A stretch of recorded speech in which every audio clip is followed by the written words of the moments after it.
so you could be the bride of my son. Huh?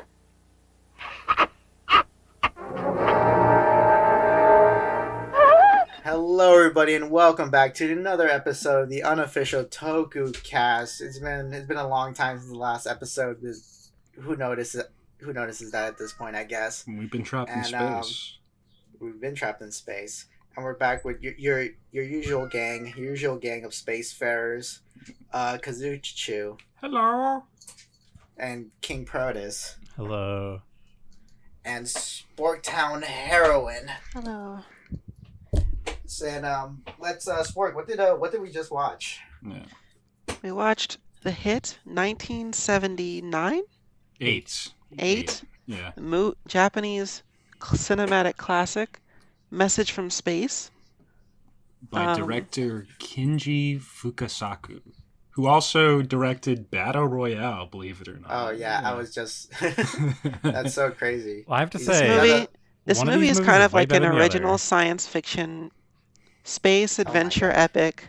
It's not really inspired by anything. It's kind of like ahead of its time, honestly. Like I can't think of like crazy anything else. I've literally never seen anything like this. Specifically, nothing made the year right before it. You know, no big major movie came out the year right before this one. Yeah. So in this movie, we have an innocent planet of old medieval magical folk beset. Wait, hold up. Before we go to the beats, can we just like? I wanted to say what the movie was about, but okay. I kind of want us to just give our opinion without spoilers, right here, right now about the movie.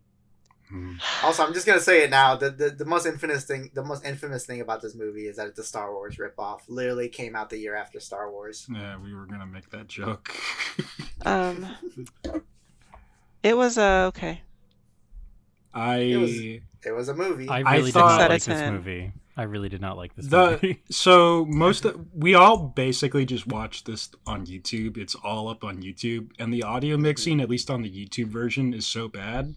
I said like a thing. I said like the audio mixing on like this old lady character is like so bad that I feel like it has misogynistic like intentions. Like, fuck this bitch. We don't want to hear her.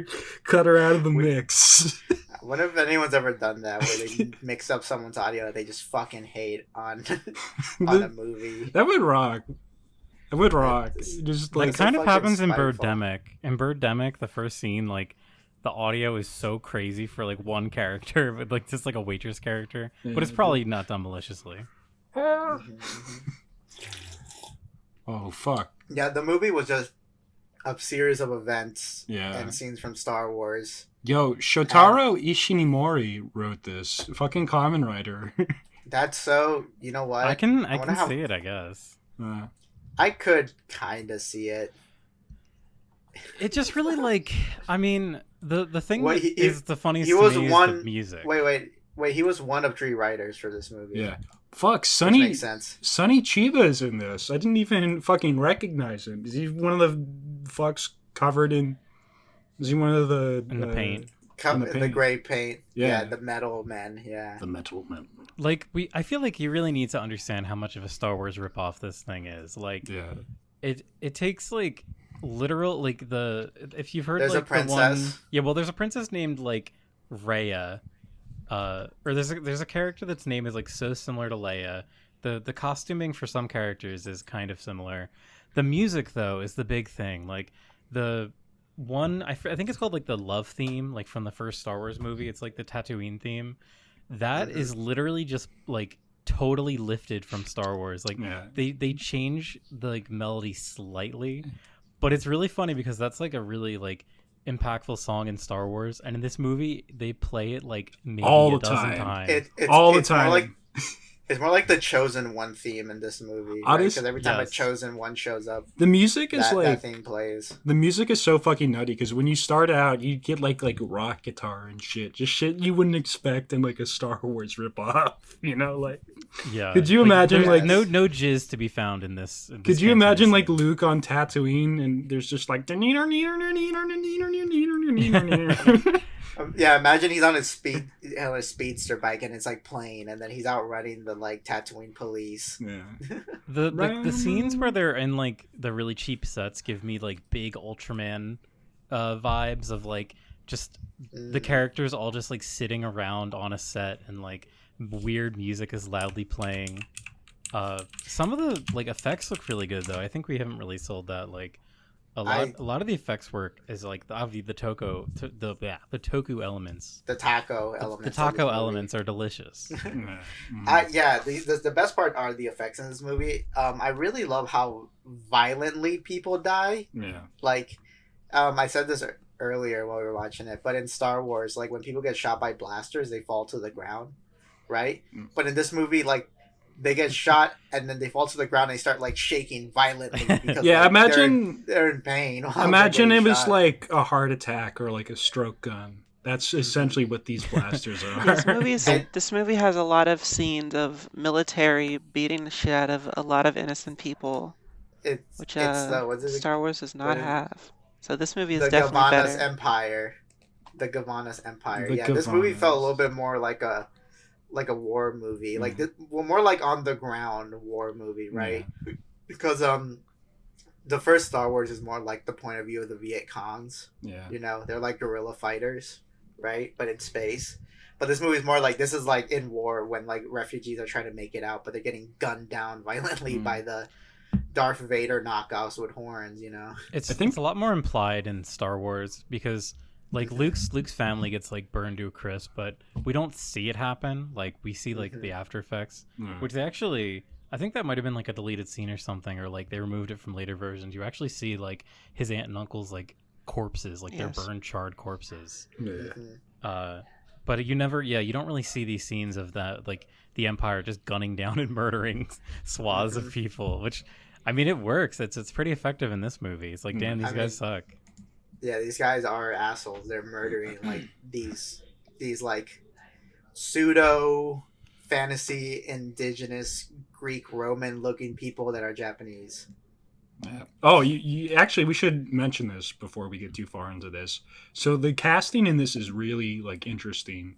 They hired a bunch of like English speaking actors, and as far as I know, the English speaking actors in these movies just spoke English, and they would like dub over the Japanese actors for the English versions, and I guess I assume the Japanese version probably is like the same. They like, just probably Japanese over. Yeah. Well, and specifically they're non-Japanese. A lot of these other characters are not Japanese. It's a very like cinematic thing. Like honestly, like. A good chunk of these characters aren't Japanese. You can tell they kind of want to make this like a big Hollywood blockbuster. I kind of they probably were hoping that like once this goes overseas because you know they're trying to strike while the iron is hot. Yeah. But that's the thing. I can't remember the exact line that I heard that like when you make like a ripoff or you're trying to make something to cash in, you're going to be compared to the big thing that everyone knows of, right? And if your product is like lesser, well, it's going to be very obvious because it's a ripoff, right? Yeah. This isn't like Inframan where it's like sure a knockoff of like Japanese superheroes, but it throws everything out there, you know, and it's very entertaining to watch. This movie wasn't entertaining, but I feel like my attention span has been built up so much that I didn't feel super bored while watching it. Yeah, I'm like the opposite. I was so bored. I really think it's the audio is what kept me out of it most of the time. The mixing, I'm the fucking meme. Oh, the mixing is so The movie is funny pretty consistently. Yeah. Which saves it from being like an incredibly boring, awful slog. But it's still, you will be questioning how much longer there is in the movie many times. Definitely. It's a little too self-serious, I think. Like, it could have been like, I don't know. Every time, like I forget their name. The Gelusians, the alien people that are like the victims of the Empire. Every time they have a scene, I just don't give a shit. Like I just don't want to see any of these characters. Give me the funny white there's lady. Something about Gelusians, yeah. This movie is interesting because it is clearly inspired by Star Wars. However, it takes large visual fantasy influence. So the victim planet is all like fantasy people, and they have like leaf crowns, all of them, and they wear like robes, and they live in this like boring like gray rock piece of shit looking planet. Yeah. And that is pretty heavily juxtaposed with most of everything else, because the spaceships look very cool. They look good, and they're well animated or puppeted or whatever. And they actually look pretty on par. And sometimes they don't. They look pretty on par with Star Wars or something of that similar nature most of the time. Some look really good, yeah. The VFX, it isn't playing. Like, all the... I think... Everything just blows up in a convincing way. But the problem, I just want to say, the problem is, the movie flip-flops between pretty cool-looking spaceship scenes and dudes sitting in a small room that just looks like shit, and it lasts for a long time, and it's really boring, and it looks really bad, and all the characters' outfits are incredibly ugly. One of the characters is like a ex-Space Force general. He decides to wear like a fur coat. He has like a fur coat. He's great. He has a fedora, a fur ass coat with a big ass collar on it, and he just looks like he's trying to play like a detective / old like Viking hero, and it's weird. Like the outfit choice in the movie is quite bad. None of it really seems very cohesive. It seems like they just had whatever was on hand. Yeah. I thought that as soon as I saw the guy in like the fucking straw boater with the shiny jacket. I'm like, oh my god, Yeah. who are you? that guy felt very kind of like out of place. Yeah, he just shows up to like be like to like show his ass on screen. Like he's always slipping around and shit. If there's one thing, like at least in Star Wars, there was never a guy that just wore a shirt. You know. Yeah, in Star Wars, There's nobody a lot of guys who just wear shirts. nobody dresses normal in Star Wars because they're in space in a galaxy far away. In this movie, takes place in the it's in the Milky Way. It takes place Like in first our half. solar system and in the Milky Way galaxy, but you have people just wearing normal clothes that look really weird, and it does not sell you watching like a far future space romp. Yeah. They just look like idiots. Imagine like if ugly Han things. was just like a guy, and then there's like another guy with him. That's what this would be. Yeah. Like the two guys you would assume would be your main heroes are like these like cool like pilot guys. They're like really good pilots. They wear like rebellious teenager sort of. character. They wear like leather jackets ensemble, and they both have like a big emblem on the back of their jacket. But it doesn't really look especially futuristic. It looks like something you could see somebody wearing in real life at the time. Yeah. And nobody else dresses in a futuristic way pretty much at all. I think another character that felt very like the cop character, like he just looks like a state trooper now, right? Yeah. But There's a he's space flying cop like in a spaceship, yeah. Yeah, he's flying like the spaceship, right? But he just looks like he's even wearing the helmet and it's like a everything, too. biker or So- Japanese cop, yeah. Yeah. Which So- honestly, that's like good. It's like a clever character design because I immediately know who he is. Like, Oh, just make him look like a cop now. He also says, "I'm a cop" whenever he shows up, so you don't really That's need true. that. There's like a lot of like ways to kind of invoke like the idea of a cop without like it just looking like a cop now, you know, Yeah. right? Like certain signification and whatnot, you know. like a big mustache. Big Yeah, but- mustache, something there's that a- covers the eyes. The worst part of this movie is it doesn't really sell, or seems like it doesn't really understand how to establish things. There's pretty much no Yes. establishing shots in this movie, so you really don't know Oh, it's where rough. anything Oh my is God, taking Oh, yeah. place. yeah. Oh, It's rough. like yeah, and they're kind of like for example the shed where those our two like pilot guys like live. We don't know where this is until later. Until it turns almost out the this end is, of the like, a shed. movie. Yeah, almost the end of the movie. And I didn't like the whole. Do you think we should go beat by beat, or we should keep doing this going from? I think we're Well, doing it one- good. Base? I think we're doing it One good thing now. I wanted to point out that I think is a really good example of like a huge flaw is the kind of like MacGuffin-y thing that they introduce are these these like Okay, so- walnuts. yeah. They're called like, Yeah, the the Leabe walnuts. seeds. Yeah. So these Yeah. walnuts get sent out like fucking Dragon Balls, Mhm. and they're gonna find like their true hero.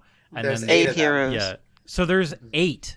I don't know why there's 8. Already too many. Like, so we're talking about all these like characters, and it's so hard to like give all these characters character in this movie. It's- Like, nobody has like an arc at all. Like, they just kind of exist and just like act weird and wacky.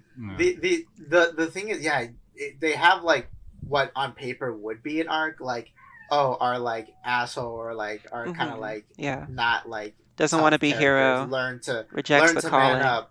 They Yeah. show up. Yeah, they show up, but it's like we don't really feel that. It just happens, like it doesn't Yeah. earn it. They don't give enough you know? time in like the third act to like resolve anything. So it's like Weirdly enough, like just nothing breathes. Like we're never Yes. left with like You're so anybody's fucking right. thoughts for too long. It's just on to the next scene. The kind And of it's the an most we hour and get. 40 minutes. They of that. should have.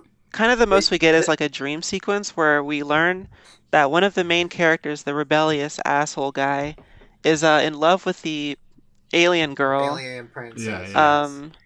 And we learn this by him. Okay, so it's one of those dreams that's like trick you into, oh, this is actually happening, but no. a wet dream. They Yeah. both get captured, and then he says one of the like bad aliens says, "We're gonna kill the princess," and he's like, "No, I don't care," and he's like, "Yes, I know you care because you're in love with her," and that's kind of He all just we tells get. us. Yeah. I mean, I kind of like that because, okay, It never really develops into anything. It looks- like they don't end up together. it looks bad in the moment because you think this is really happening because it looks like something Yeah. that would really happen in this movie, but I kind of like that's established through a dream. Yeah. He's like, I don't even love that hoe. I fucking sold her ass. I think another thing that really bothers me is that these 8 like walnuts fly throughout the galaxy and they all just end up on the same planet, right? Yeah. Yeah. But I think what's kind of like annoying, and I wish the first half should have just been focusing on finding all 8 people. Then the second half should have been about stopping Mhm. the Empire, right? Which it's kind You of think was, that's but what it's gonna be. You would think. even yeah. towards maybe even up to like the last 20 minutes of the film, we're still revealing chosen ones. Yeah. Right? And it's so like why? Yeah. About an hour 20 in, we go to a random planet that's like a sand planet with like an orange tint over it, and we see a I guy thought it with was, a like, sword Mario or on a something. horse wearing armor, and he Yeah. Yes. he has a walnut too. And he's always And- seemingly always had it. Yeah. Coincidentally, He's had yeah. it for a while. Apparently, he was another alien that this empire destroyed, but Mhm. I like this guy. This is he my shows favorite up part at of the movie. very end of the movie, says pretty much nothing, has really nothing going on, and then he has the big final dramatic sword fight with the big bad. Well, he's like I the feel like only Chewbacca guy. killing Darth Vader. That's the equivalent of Chewbacca Yeah. killing Darth Vader. It's like if Chewbacca showed up towards the middle, towards like the third act, and then he said that Darth Vader murdered my parents, so I'm gonna like fight him in the end. At the same My time, parents were the though, rulers. it's like if Chewbacca existed and then like all of the other rebellion were just like the most nondescript dudes ever. Like you have like the one guy Yeah. who looks like a main character, and then Chewbacca. I guess because this movie came out before like The Empire Strikes Back and revealed the most. So like in Star Wars, in the first one, Luke ultimately has to stop Darth Vader, not just because he's like part of an evil empire, but because he literally killed Obi-Wan in front of him, right? So there's like a personal connection there, right? I feel like by the third act of this movie, they realize, oh, none of our characters have a personal connection Yeah. to the Emperor. The princess to the kind of bad does, guy. but she's But kind of a she's already non-entity. Yeah. Actually, they should have just made her kill him, but this was back in the 70s, and they were like just sexist. They don't you know, really so- understand that Leia is kind of like a pretty fucking big main character, and the princess in this movie She- is not really. Leia is like on our, without being called that, is like a general in this war, right? And later Yeah. films they do give her that title, but basically she has a plan in like tactics and whatnot, right? Yeah. But this princess is ultimately kind of like pushed to the back. She and gets it's captured like- pretty early on, and then basically doesn't really show up for most of the movie after that. Yeah, You know- she just you- kind of pokes her head out when the other guys Okay, get captured. You know how in Star Wars, like the when Luke like finds that R2D2 has some files on him, and it's like the Princess Leia help message, Yes. and that's like all that Luke needs. Like I'm pretty sure they were thinking, okay, what if she was there in person and she was a character, right? Yeah. But that's how as far as they got. Like they didn't really figure out like, well, what else should she do? Oh, she should be in a subplot where she almost gets married to a lizard man. Okay, and at the beginning of the movie, or early on, you kind of establish that she's a little bit of a badass. Like she knows how to fight, and she can use martial arts. So the planet sends out her and like another hero to go find the 8 heroes. Well, they kind of undersell her. It's really funny. She's like, after that one part, they like, do. Yes. Her grandfather's like, all right, Leia, you need to go and save the universe. And he turns to a guy, all right, Roku, if Leia dies, you need to help her and do the mission. Like Leia's standing right there. What I think her name's Vea. Oh, sorry. I think Maya. It's like Esmeralda. Aya. So Aya's like what it looked like to me was like, oh, she's like competent. She's not going to be like, oh, like a little stupid princess who gets captured, because she can actually fight pretty well. But no. Nah. It just happens. Yeah, it just happens. Yeah. That doesn't happen. Right, there's another girl character. It's like, her name's like Esmeralda or something weird. yeah. That's literally, I looked it up too. Esmeralda. Esmeralda or something. Sure. I thought it was Maya. We don't know what any of the characters' names are. Maya's the rich girl. Maya is the princess. Esmeralda or whatever is just one of those Earth that's what. No. Peggy Lee Brennan is the actress that plays we Maya. Cannot know. We do not know who any of the characters' names are. The princess Emma Rolinda, and the girl is Maya. She's like the rich girl who we see at the beginning.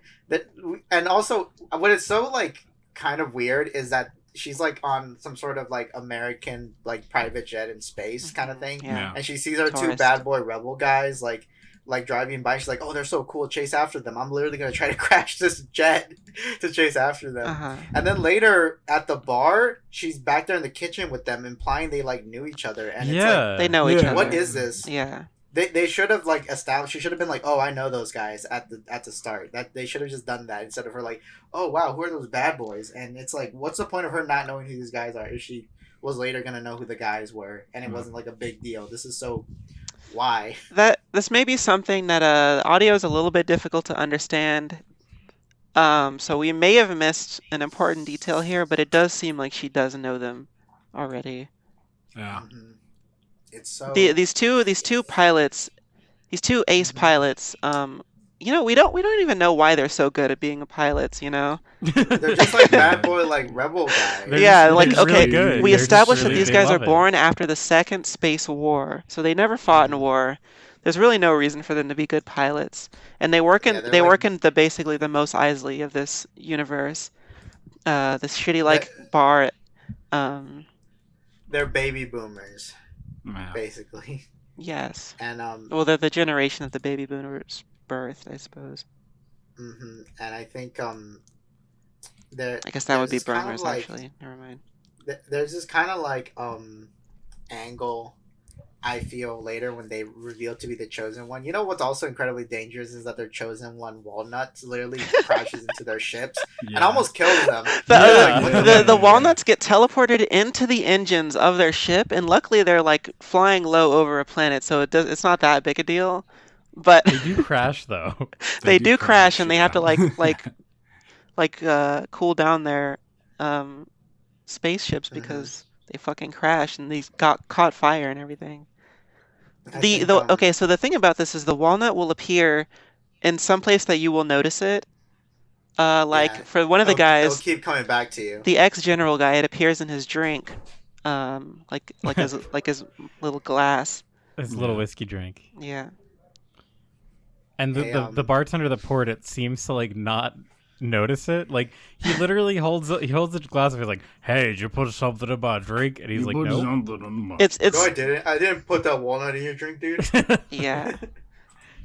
Let's talk about this general guy for a minute. Okay, love him. Yeah. I think I do like his introduction. I thought it was pretty good, but they don't really do much with that, with the info we get from his introduction. Because I agree.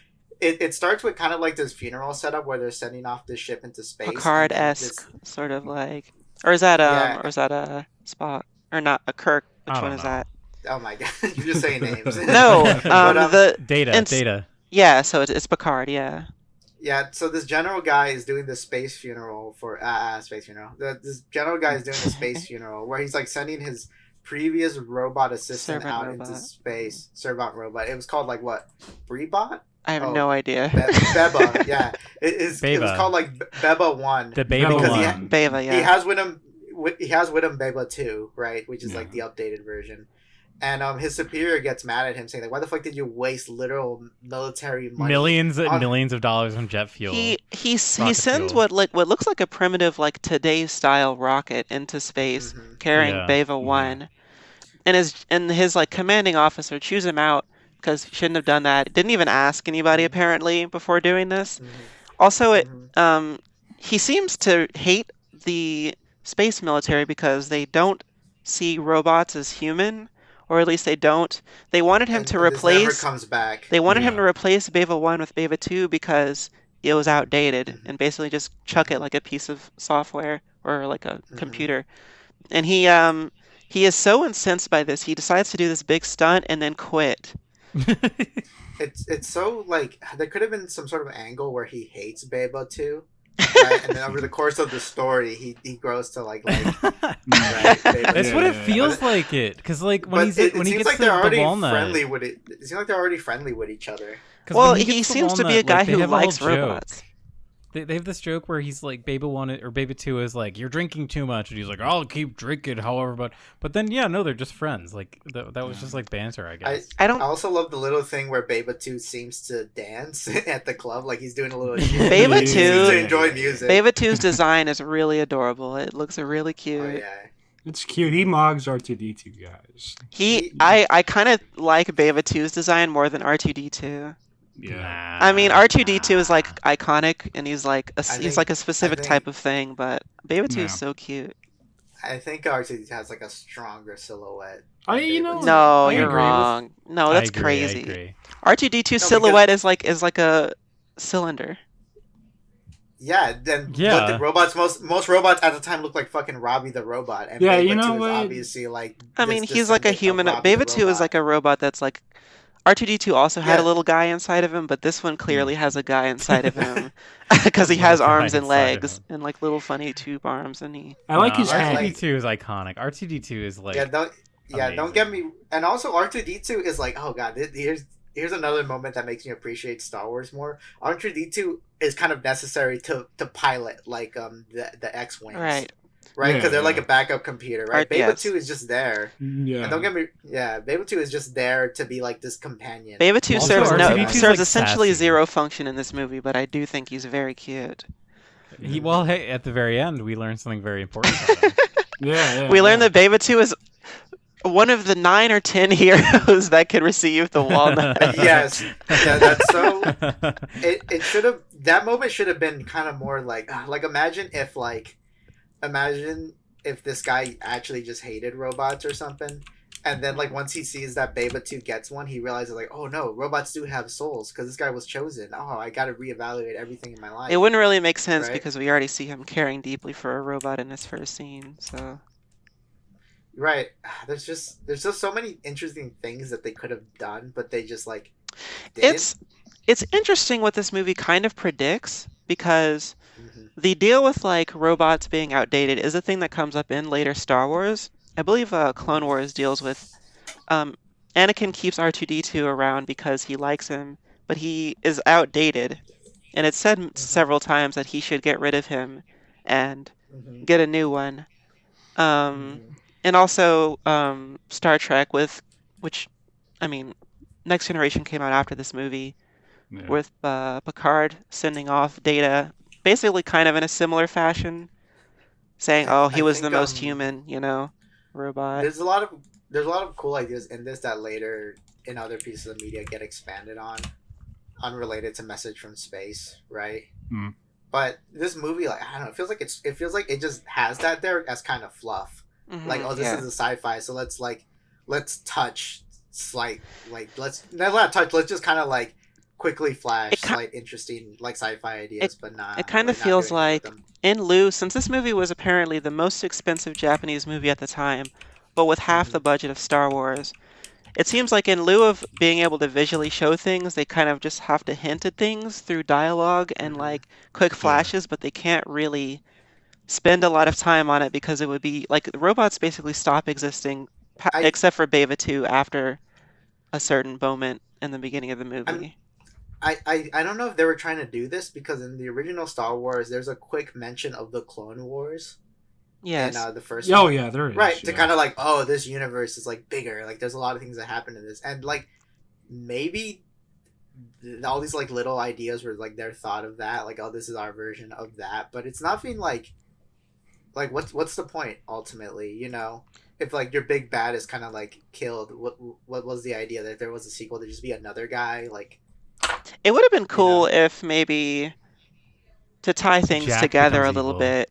So this guy loves robots. He's a big proponent of robot rights, even though most people don't give a shit. And this evil space guy, these space aliens have like silver face paint. They could be like robots. Maybe that could like be, oh, he's like, I've met an advanced race of robot people and they're evil, or you know, something. I don't know.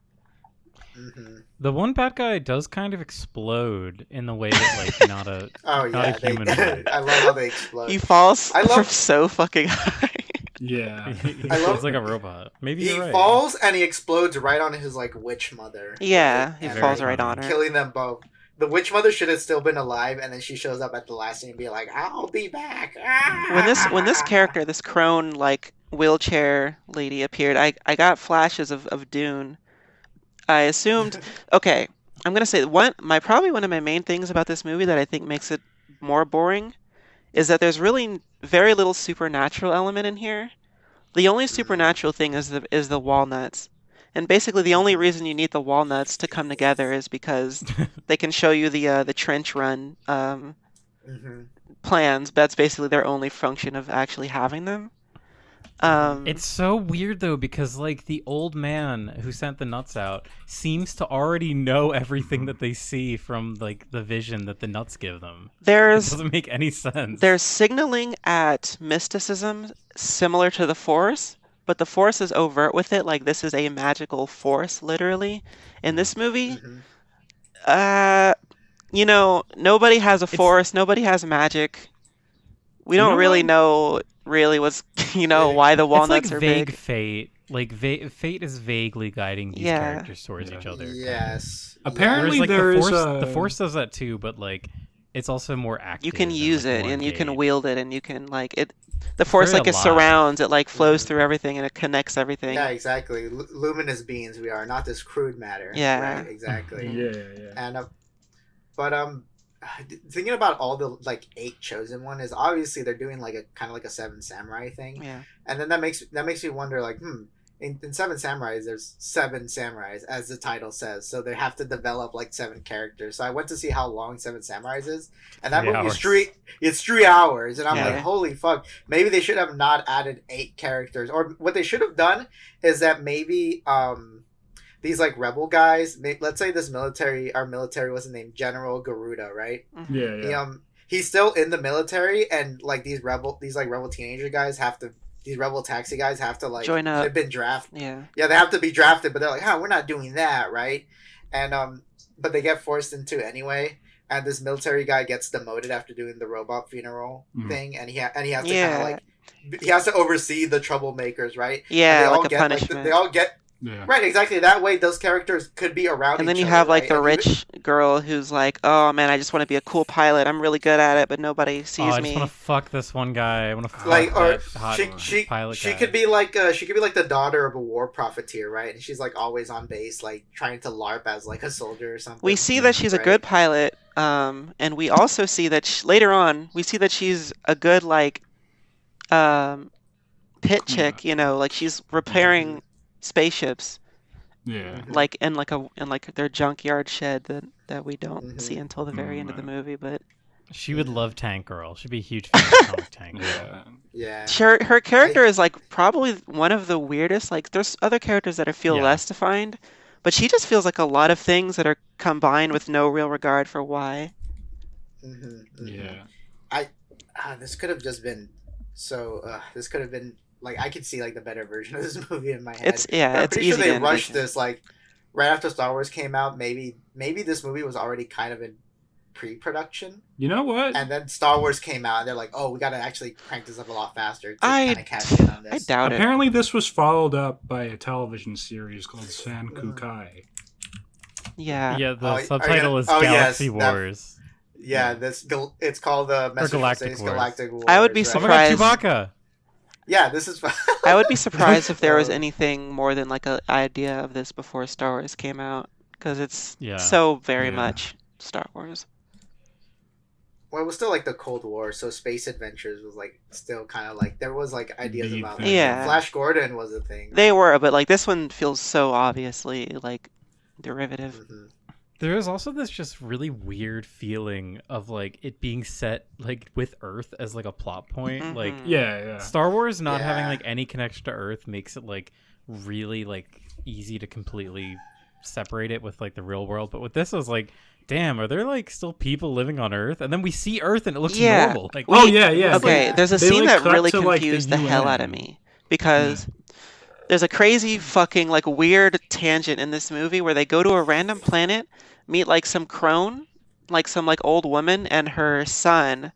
Her son turns out to be on Earth.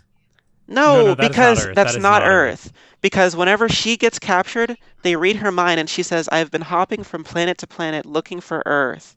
So it would make no sense if she was already on Earth. Wait, no. That crone with the son, she got killed in that scene. I think. No, I think she gets picked up and then she dies on the table because they're like reading her mind. Was that the same woman? I was having a really hard time. Who else could it be? Like I thought it was supposed to be like one of the other like refugee people, the fiduciarians or whatever they're called. I think they abduct her and then they blow up her house and then they get the fuck out of there. I think that's what happened. It's really difficult to see where things are happening in this movie or understand. I'm reading the description. It never says that they leave planet, and she also mentions wolves. And I'm like, is there wolves on other planets? Like, yeah, it's so. What I think it is. This is what kind of my headcanon is that this is an Earth where they could travel from planet to planet, but only like in the Milky Way galaxy, and our bad guys and the Jalusians come from another galaxy, right? Yeah. They're not from this galaxy. Like we could travel for just our galaxy, but these guys could travel to other galaxies. This scene doesn't make any sense. Like I don't think the scene actually makes any sense where they're reading this woman's memory, and she's saying, "I've been traveling looking for Earth." Earth is not a mystery. Like you can just go there, and also like if she was one of like the other people like from the magic planet, she would know about Earth and would have no reason to travel to it. I'm stretching this. I'm gonna stretch what I think the scene was kind of implying because it showed her memories of Earth, and it also showed like an Inuit girl, right? And I was thinking like, and she like lives in a house, and they all kind of, and her clothes are kind of more like I guess primitive compared to like what our main characters are wearing. So in my head, I'm thinking, she probably was like an indigenous. She was part of like a native indigenous culture that were displaced, but they were kind of displaced in that they had to go to other planets to live. That is implied. She misses Earth. Yeah, right? Exactly. That is implied because she makes a point that her son was born on Pluto or something, which turned him into a lizard man. It seemed like she moved. It seemed like she was forced onto Pluto or something, but eventually she came back. Like there's all this history with this woman that's never explained. You have to just forcefully piece things together. And the thing is, we meet these characters by just happening into a hut in the middle of nowhere, talking to an old woman. No establishing shots. We don't know what the fuck is going on. They're all here. The one guy with the weird slick suit and his name is Jack. Jack like sells out these alien guys to her because she thinks that she's beautiful. Like the alien princess is beautiful, so she wants her to forcefully marry her lizard man son for some reason. So Jack sells them out. She literally poisons the other guy that the princess is going with, and then they try and kill him. Jack and the lizard man try to kill him by like shooting him and tossing him off of a mountain. Yeah, Rocco gets his ass beat a lot. He seems to be the punching bag. He deserves it, honestly. He's not. for Yeah. what Yeah, he fucking does. He what he deserves fucking it does for his. later. He deserves it for his lack of drip. I'll tell you that. He does not look cool. He does not look Deserved it. interesting at all. He's just lame. But the reptile man has a laser whip, and it's incredible. Yeah. It's like So the only moment Yeah, where I that was like cool. care about what's happening. there's on screen. flashes of coolness, like there's a laser whip, and it looks cool, and it's like a cool scene. But stuff like that happens very rarely in the movie. I was saying this also, like, just having this be dudes with like armor and swords is like so much less interesting than lightsabers or like all this. It's like you're using too many just like- standard fantasy trappings in this thing that should be elevated, but it's like not. It's just so like, okay, so you look at like Darth Vader, you look at like stormtroopers, and obviously they're like Nazis, but like future space Nazis, right? Yeah. And so they like bring that and they bring it like above, right? And the people who message from space, they saw Star Wars, they saw Darth Vader, and they're thinking like, oh, that's cool, but they kind of brought it down, like they kind of brought it a little bit more like feudal. I think they Right, had which- to do that because of limitations with probably their budget and Yeah. scope. Yeah. The thing is that like I know that in Japan it's a big thing that the villains will just have a full face paint, you know. Yeah. That's a very common. It probably comes from Kabuki, maybe. I Yeah, don't know. probably. Maybe I'm racist. That's probably right. Yeah, it was just But- like in the Cutie Honey movie. Mhm. Yeah, exactly. And don't get me wrong, I eat that shit up. I mean, I love like the bad guys in this movie. I love how They're look. very I love their cool. evil base. They're the coolest Yeah. part. Right. Yeah, exactly. I think another.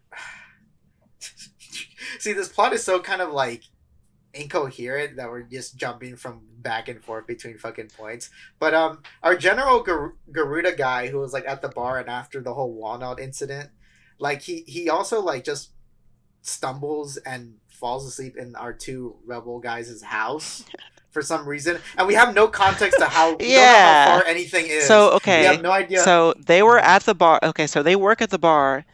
After he quit, he went to the bar to drink. I assume he got drunk, stumbled into their ship, and then just like hid there, and his robot as well. And they just hid there until they meet the princess. It's like, why is he here? Why? How did he get here? Why is he here? It's so yeah, why is he like it's so there's so many better ways you could have wrote these characters to meet each other rather than like really like, oh, and they perchance he wakes up because he's a drunk like Yeah. in their fucking house, and this never comes back. Him being a drunk isn't like a big problem or anything. He also says Seems he to has an manage it ex-wife well. too. He makes a I hate my ex-wife joke. Classic. That's why I love robots. They don't complain at you. Exactly. Oh my god. But anyway, there's a very kind of interesting bit where like so after our fucking what's it called? The Galvians? I don't know, dude. fucking- I have The no Galvanas. idea, my guy. The only reason The I remember Gavanas. Yeah. Yeah, the Gavanas, like after they steal back the princess and this indigenous woman because they've never seen a human before and they know that Earth exists, and like, oh, Earth is beautiful, let's go conquer it. So I thought this one was pretty cool that the planet has like a jet booster on it and they move Yeah. the planet just to our So galaxy. this movie was keeps pretty coming cool. up with things that happen later on in Star Wars and other things. Like Star Wars Mhm. took like 20 years to get to moving the actual planet. um, Star Wars could get away with it because it's like an actual good movie. That's why they've taken control of the space princess's planet, and they are literally installed like thrusters into it so they can move it wherever they want. There's really installed, no like, a reason for them to nuclear do this, reactor though. there, too. They have no reason to do this. They just do it. It is insane. It looks cool, though. I guess like the source of their power comes from the planet. That's like kind of the thing in the final act. It's but, the yeah. reactor that they have that powers their whole operation. Also, this does happen in the Invader Zim Battle of the Planets two-part Yes, special. it does. They put giant rockets on Mars and Venus, I think, Yes. and they Mhm. fly around and crash into each other. It's pretty good. Definitely watch Invader Zim in the time you can watch this. Yeah, watch that movie. That's better than this one. But anyway, so Earth sends like their best like space army to go like fight back. 3 the of their Gavanas, strongest but- ships. Right, but they get blown to pieces, and then This in a part is very actually awesome. This part's really cool. in a very yeah. in a very real world like situation, the like leader of Earth at the time resigns because of this failed military operation. That's and that's new such one a is Japanese installed. thing. Like Yeah, it's like the To be honest, if I was younger, I would not care for these little like bits of kind of like political like play. But I'm at that point where like I don't know, maybe I appreciate it now. Like, oh yeah, that would happen, I right? kind of appreciate it in this movie. I usually dislike it in Gundam because I think it's boring and takes up too much, but I think it takes up just enough time in this. Due to Biden's failed effort with the Space Force, Kamala Harris has been installed as the new president of the United States. Well, the funniest part about like Earth sending 3 big warships to like fight the bad guys Fight a is planet. they mostly to fight a planet is they mostly just bomb the innocent civilians. Like This scene is actually cool. That's how we would do it. I love Yeah. that's real war. That's Yeah. kind of another thing. I like. There's so many like kind of could have been cool moments in this movie. I feel like they maybe didn't even know what they had there because they're sending a whole planet and the planet isn't their planet. They're sending a planet that they control full of innocent people at Earth. And so Earth is like, okay, we're gonna go to your planet and fucking kill you. And they seem to be having a good time of it up until the bad guy's like, okay, now let's get serious and just kill him. And they just kill them. But until that happens, they just lay waste to like so many innocent people, and we see them like so many refugees. we see like refugees. We see like innocent like people getting like drone striked, and it's like damn. At one point, there's like a fucking like the there's this weird thing with all the ships. Like the front of them has like a big missile on it.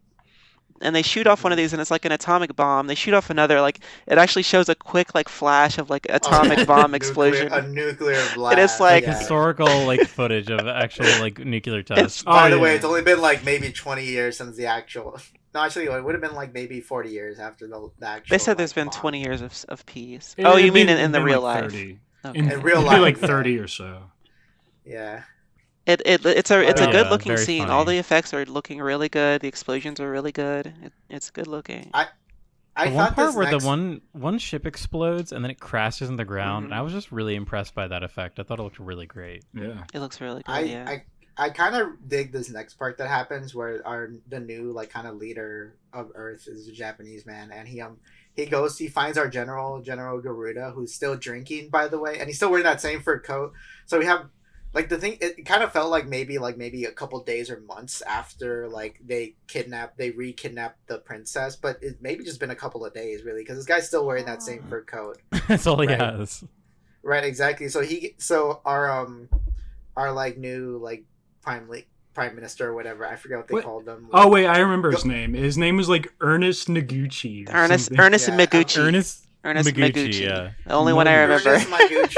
It says Noguchi on that. He goes to another bar where our general is, and he's like, "We need you for one last job," and he's all like, "I'm not with the military no more." And his like his former superiors are there too, and they're mad at him for not like wanting to like help him. Yeah. And he brings up a complaint that I thought was kind of weird, and I'm like, what are they implying with this complaint? Because he said like, well, maybe it's your guys' fault for not having a stronger military, and it's kind of like, what is that supposed to mean? You are Yeah. a soldier. You must fight. Did he feel like the 20 years of peace like made weak men or something? Is it like a good times make weak men society? I think kinda he like likes that there's been peace. It's hard because we don't really get a good establishing of how different the Earth military is versus the evil Empire military. They seem about equal. At one point later on, at the close to the end of the movie, we see that they can just fucking blow up the entire moon if they want to, and they could do the same to Earth. Didn't they blow up the moon? They did. Yeah, they did. Yes. They did. That would have like killed everyone on Earth. Yes, Yeah. which is what I Don't think said. about it They too don't. much. Yeah, they don't. Yeah. They don't know that, I guess. But God. yeah. So they have weapons of complete like planetary destruction level. That's really the only indication that we get, aside from them easily destroying the 3 ship armada. It's really not shown. Like we're like, okay, maybe the Earth Force can defeat them, but I guess not. They're just too powerful. And then after that, like, so basically our prime minister asked our general to like go out there and just buy us time, right? Go And negotiate. I really do. Yeah, and I kind of really like this scene where he goes to the throne of the evil emperor guy, and he like kind of explains to them what does he first say before like they reveal that they have Jack. He says something about I don't know.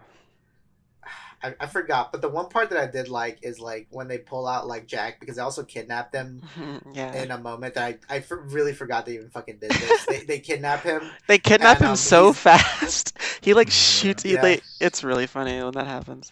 And he so basically like they bring out Jack and he like falls on the ground and all the like they throw him on the ground. He's like, no, you have to kill me, blah blah blah.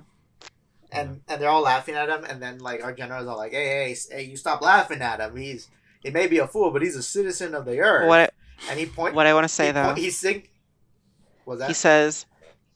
says, what are you laughing at? What are you laughing at? In this scene, he singles it out. This scene, this clip was sampled in Aesop Rock's song "Tough," and that was really cool.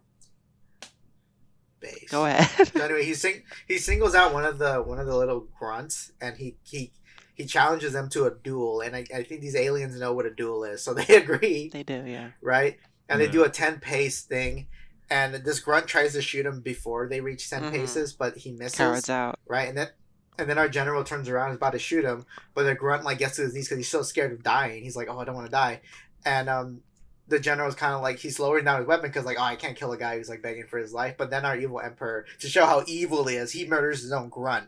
Okay, he's all like, oh, you have brought dishonor to me. I can't let this happen. Which is correct of him to do. Also, he has to shoot him like 10 times to kill him. I don't think those dueling weapons were lethal. It's pretty funny, yeah. Well, it clearly it only like grazed Garuda. He was like, dude, what the fuck? I thought it was gonna be I thought he just did that as an overkill because he was so upset. It looks like it takes a long time for him to die. That being said, then after that, the general kind of like frames this as like, on Earth, there's a lot of people like that grunt you just murdered who will not like agree to handing over the planet. If you can, just give us like a couple of months for us to like collect all the like radicals, and then that way we could like do a peaceful transition of you taking over Earth, right? And I thought that was a very kind of like interesting way to buy time.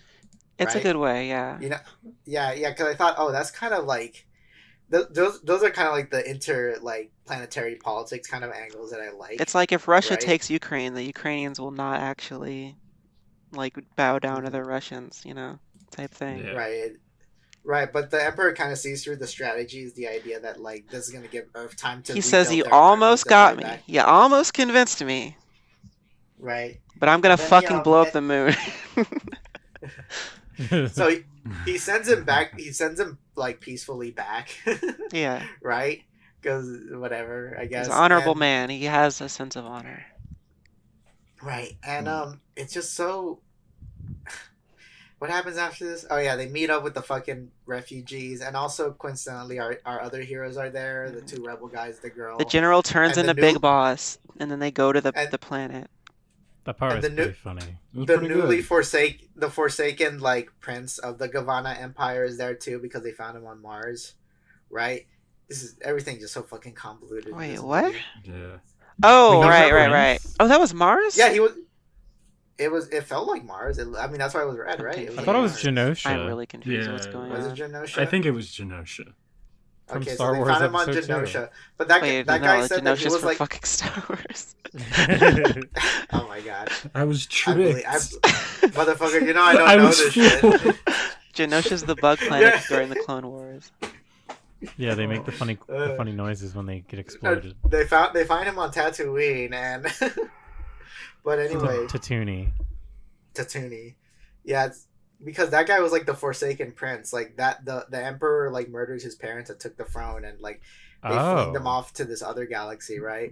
Dang, I wish they would have spent more time on the storyline, so I would have noticed it happening. I mean, the reason why they brought this character in is because they realized none of the other characters have a personal connection to like the Emperor, so they're like, we got to kind of bring that in to kind of pump up the drama. But they decided by bringing that in the third act instead of having that like towards the beginning or the second act at least, right? It just kind of makes our cast even more fucking bloated, right? But at least if there's one thing I could appreciate is by the ending like battle, at least everyone has something to do, right? Yeah. That's it. It feels like they sort of try and ham-fist their way into a scenario where the whole crew will meet up on the planet at the same time. And the things that happened before that don't really matter but it happens, and then they can rally all the innocent people. And then this is whenever we get. It turns out that Roko was a traitor, because whenever they come back to the planet, everybody has decided that they're going to blow up the planet, and the men and the women and children will escape on a rock on their ship to leave the planet. But they're going to blow up the planet because it's the base of the evil empire and sacrifice It's the only way to stop the Gavana Empire, even though they kind of murder the emperor before they blow up the planet. You'd think that if you murder the emperor, you kind of. It does not look like they actually needed to blow up the planet at the end. They didn't think this hot through. committed. At that point, they were like, "All right, the guys are already flying towards it. Why not?" We need the emperor to be doing something in a way, and oh my god, this is another moment where it's like, wow, I appreciate Star Wars more. Where they have Darth Vader be in a TIE fighter, going after Luke. Right? Yeah, because Luke is the main character, not the rando we picked up at the end of the movie. Yeah, but that guy's more badass. Yeah, he's a way cooler character than all the others. He just has he's a Sonny horse on Chiba, Mars. so he has to be the most important character in this movie. I mean, they should. I mean, I love it when every time he used, the thing is that they look like they have regular weapons, but every time they hit something, a fucking laser flash happens, because these aren't regular weapons, guys. These are futuristic space weapons. I think they just look like regular I just want to say, it's so funny that they bring all the walnuts together around a little pool of water, and it shows them the trench. It basically is the schematics for the Death Star, and it shows them what they need to do to blow up, and that is, apparently the only reason for the walnuts. It's so stupid. They kind of predicted Return of the Jedi, where what was it? It was Lando and the one alien are on the Millennium Falcon, and they have to blow up the Death Star by going through the tunnels, right? They kind of do that in this movie. Yeah. Trench run. Although I think they're smart enough to have gates that close and prevent people from entering. Right? There was one scene that I thought what the fuck, where the gate closes in front of them, but they just blast through it, right? But then the Gavana ship that's following them, a gate closes in front of them, and they try to blast through it, but it doesn't work. Their lasers aren't strong enough. And it's what the fuck? Could be. I mean, that's just so weird. That could make sense, I guess. It's dumb. It is dumb. Yeah, it's a dumb movie. Yep. This. Yeah, that's all I really got to say.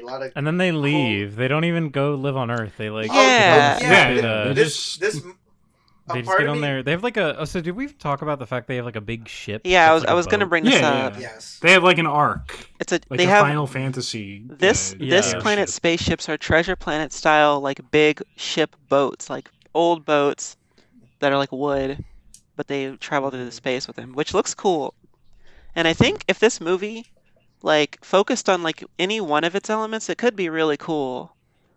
But it doesn't focus on any of them, and there's way too fucking many of them thrown in there. The aesthetic of the treasure planet style ships is really cool, and that would be cool. But no, that only shows up at the beginning and then at the end, and then the thing about the robots would have been cool, but robots don't show up after that part. It's could have seen more aliens.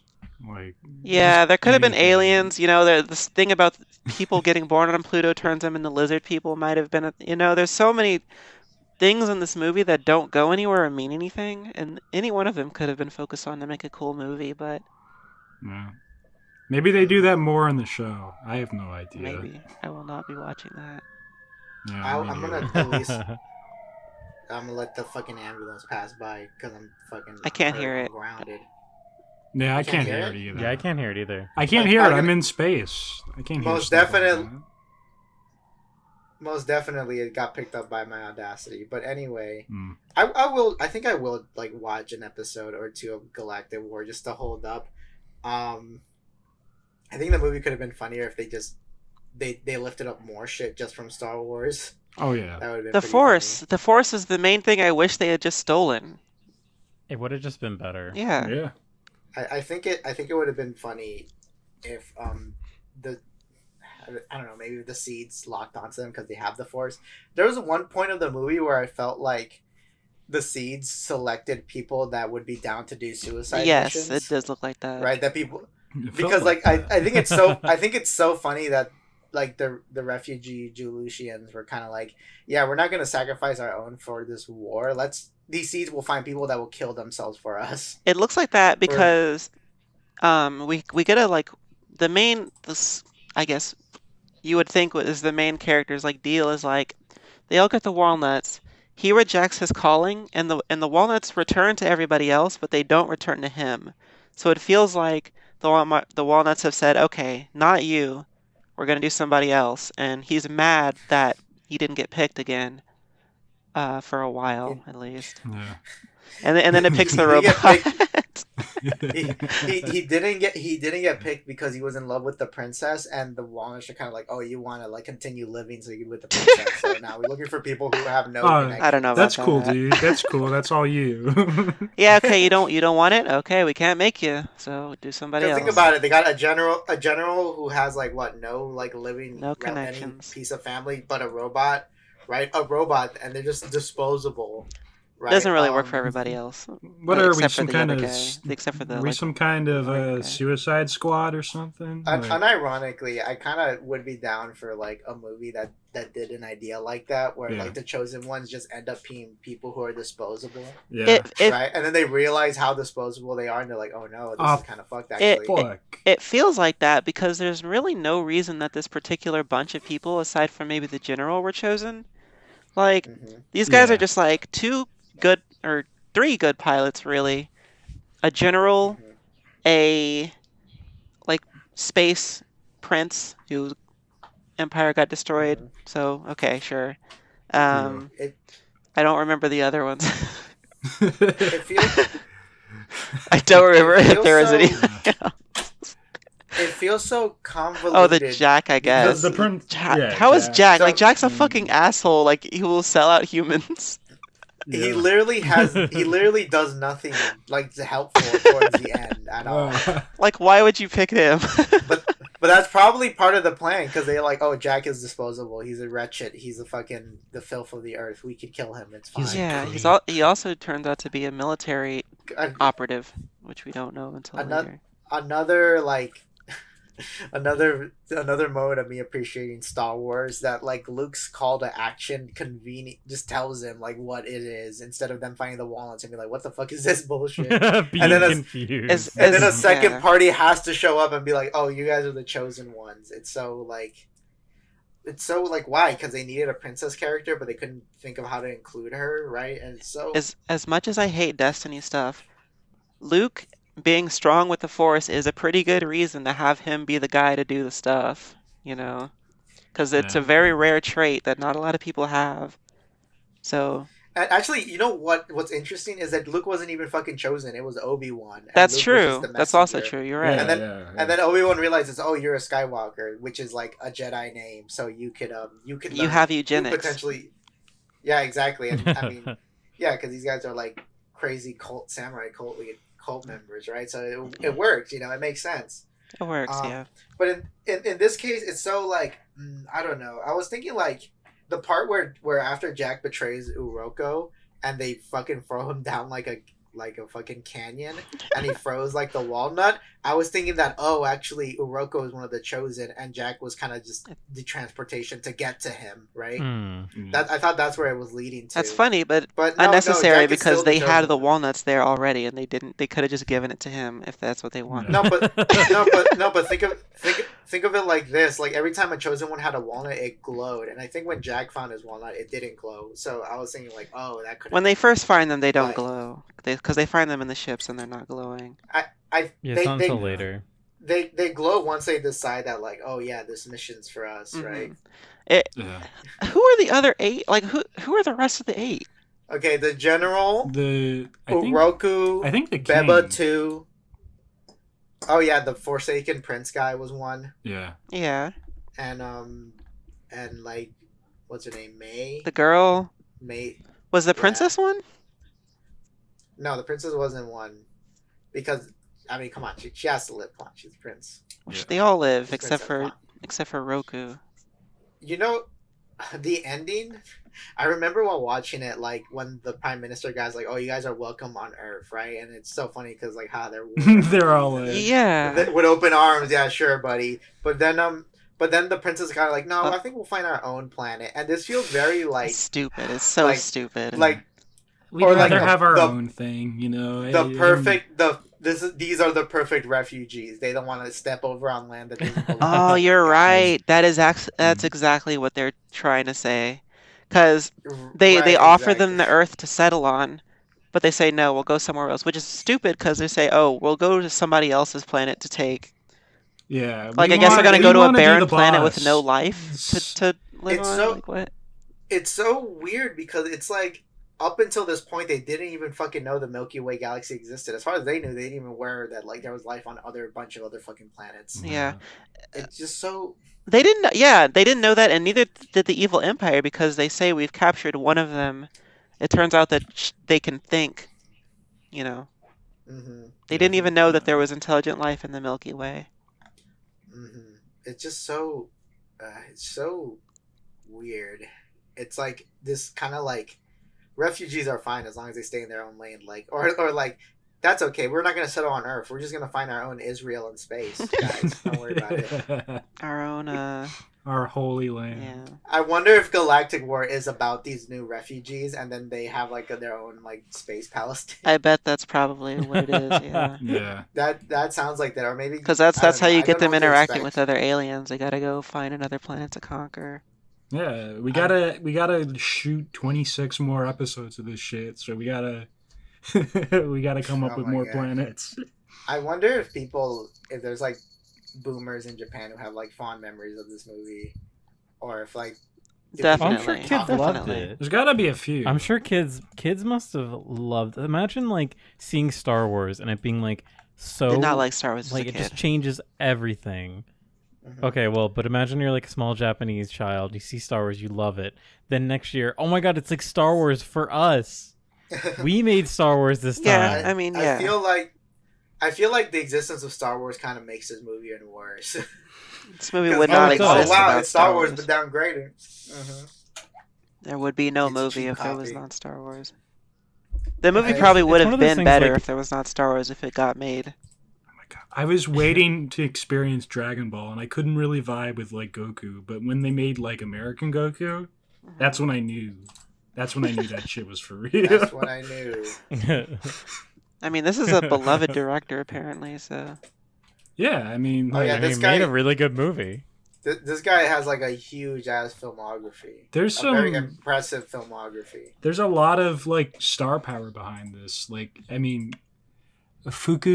Fukasaku literally made Battle Royale, and then you have Shotaro Ishinomori of Kamen Rider fame. Like, that's big. There's no way to made some fucking trash. True. Yeah. I want to say all the American accents in this movie are like, I'm not from New York, so I don't know, but it's that kind of accent, and it's fucking hilarious every time they speak, and I love it. The main girl Oh my was God. like, I don't know, I don't know the regions of fucking New York, but you know, it's that kind of shit, and I fucking love that. I'm from Yonkers. Everyone loves New York. Yeah, they all talk like Joey I Wheeler, and it's fucking- really good. Yeah. I fucking love New York. Oh my I fucking love space. All right, anything I else? think I think we might be good because I can't think of anything else. Yeah, we've milked To this say. cow pretty dry. There's I'm nothing left for me. I mean, I'm glad I finally Yeah. saw this. I wanted to watch. I was pushing to watch this movie, and I don't regret it. Yeah. I don't regret watching it either. I mean, I wanted to I don't- watch this in like tandem with all those Star Wars specials that came out, which I don't think I've seen any. Those this ones would have been they yeah, came we out were like talking last about- year. yeah, this would have been perfect, but whatever. What are you Whatever.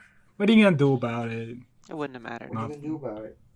I wish I hadn't watched this movie. Really? Protus was Yeah, I suffering was when just we so were watching bored it just by a it. little while ago. I think the only movie I regret that we watched was Devilman. Actually, no. No, I regret watching that. Was like that was awful. That was way funnier. No, that was movie like was less entertainingly entertaining than bad. this. No, I feel like it was entertaining. Remember the part when all the fat guys started like crushing like that one woman like under their body? That was. I so have fucking stuff to Yeah. say about this movie. Devilman is like nothing. Nah, I could like write a book about Devilman 2004. It's Do like, not watch right. do not watch Devilman if you're listening to this. It's not worth it. Nah, do it. It's so listen to our. It is podcast so about yeah. it. Listen to our podcast and learn Yeah. that it is not worth watching. It's like I- 2 I- hours long or something. This nutty like that. this movie, like, Well, listen to our This movie podcast makes instead. yeah. So just listen. Yeah. I literally put only the good scenes. For the first couple It's of minutes true. of our podcast, I put the They good scenes. they from that last about movie. 2 minutes Yeah. long. So yeah, Yeah, exactly. So you don't have to Yeah. watch the movie to enjoy all the this fucking. movie is better than like, Devilman. mwah.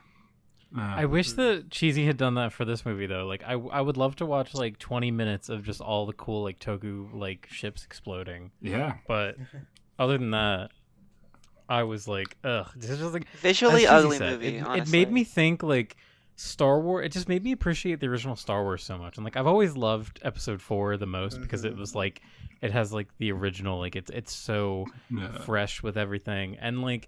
The whole like when we talked about the Force and like the role the Force plays in the story, I was like, damn, Yeah. it's like really, I don't know, it just Yeah. makes you think about the universe. I'm a It person inspires so much who thought. shits on Star Wars all the time, but yeah, Star Wars competent movie that is, I suppose, entertaining. Pretty competent movie. I can This clearly movie say is fun ugly to idea. look at. yeah, this movie is like imagine if like Luke was in like a dark like bedroom for like 4 Imagine years. if- Yeah. Imagine if Luke was just like a supporting cast member. And Imagine if, like- not the lead. And everybody Imagine was if, a like- supporting cast member. Yeah, if Luke was like Scott Pilgrim and he was just hanging out with like 3 of his friends. No, don't say that. and, You'll like, make me like it. They should make. It's like they should make- yeah. it's like Luke keeps going back to like Obi-Wan's little shed. Like Yeah. He goes Just, back like- to his home. He goes back home all the time and just hangs out. Yeah, imagine Yeah, if they and hanged hangs out, out. Yeah, at Obi-Wan's shed a lot. Just imagine like Luke has like silly putty and he's just throwing it at the wall or something. There's a scene in this God. movie after Jack sells out the dude, after he sells out the aliens to that crone lady and thinks he kills that one innocent man. They're like partying in the shack for Yeah. some reason. And it seems like they're all on board It's with the baffling. fucking because Jack splits the money between them. And it seems like they all were Yeah. on board with fucking murdering this man. I just feel like I can't understand the characters. I can't understand the world. I'm just like so confused by everything to the point where it Yeah. literally takes me out of the experience. It's like that and like the fact that I can barely hear anything. It felt like I was high.